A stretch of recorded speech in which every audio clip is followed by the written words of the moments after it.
Hi అందరికీ నమస్తే అండి. ముఖ్యంగా మన ఛానల్ను సబ్స్క్రైబ్ చేయని వాళ్ళు సబ్స్క్రైబ్ చేయండి, లైక్ చేయండి. ముఖ్యంగా సాదా బైనామాలున్న రైతులకు హైకోర్టు నుంచి గుడ్ న్యూస్ అనే చెప్పుకోవచ్చు. మొన్నటికి మొన్న నిజామాబాద్ రైతు నిర్మల్ జిల్లాకు చెందిన ఒక రైతు హైకోర్టులో కేసు వేయడం జరిగింది.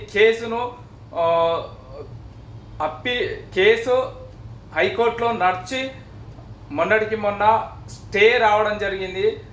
ఈ స్టే వల్ల సాదా బైనామాలున్న రైతులకు గుడ్ న్యూస్ అనే చెప్పుకోవచ్చు. క్లియరెన్సీ వచ్చే అవకాశం ఉంది. ముఖ్యంగా 2022లో ధరణి చట్టం అప్పటి కేసీఆర్ ప్రభుత్వం ధరణి చట్టం తీసుకురావడం జరిగింది. ఆ ధరణి చట్టంలో పేద రైతులకు సాదా బైనామాలున్న రైతులకు మేలు జరుగుతుందనే తీసుకురావడం జరిగింది. అయినప్పటికీ కేసీఆర్ ప్రభుత్వం చేయలేకపోయింది. అంటే కొన్ని సెక్షన్లను తొలగించడం వల్ల సాదా బైనామాలున్న రైతులకు మేలు జరగలేదనే చెప్పుకోవచ్చు.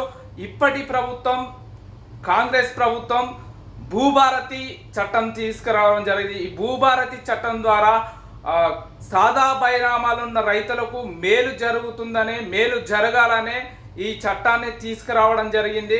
ముఖ్యంగా హైకోర్టులో కేసు ఉన్నందున ఇది చేయలేకపోయింది. ఇప్పటి వరకు మొన్న హైకోర్టులో స్టే రావడం జరిగింది.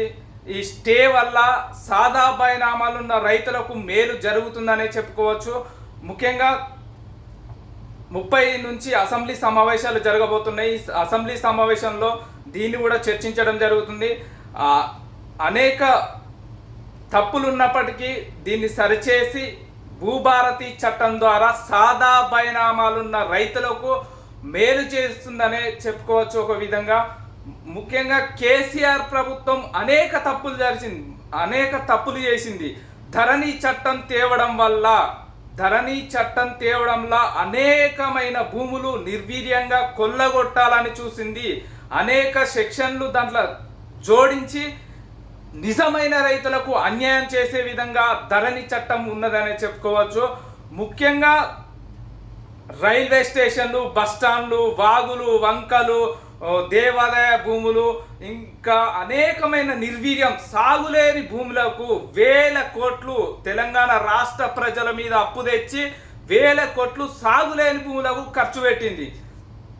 ఇప్పుడు నిజమైన సాగుదారులకు ఖర్చు పెట్టలేకపోయింది. నిజమైన సాగు రైతులకు, వ్యవసాయం చేసే రైతులకు రైతు బంధు ఇవ్వలేదు.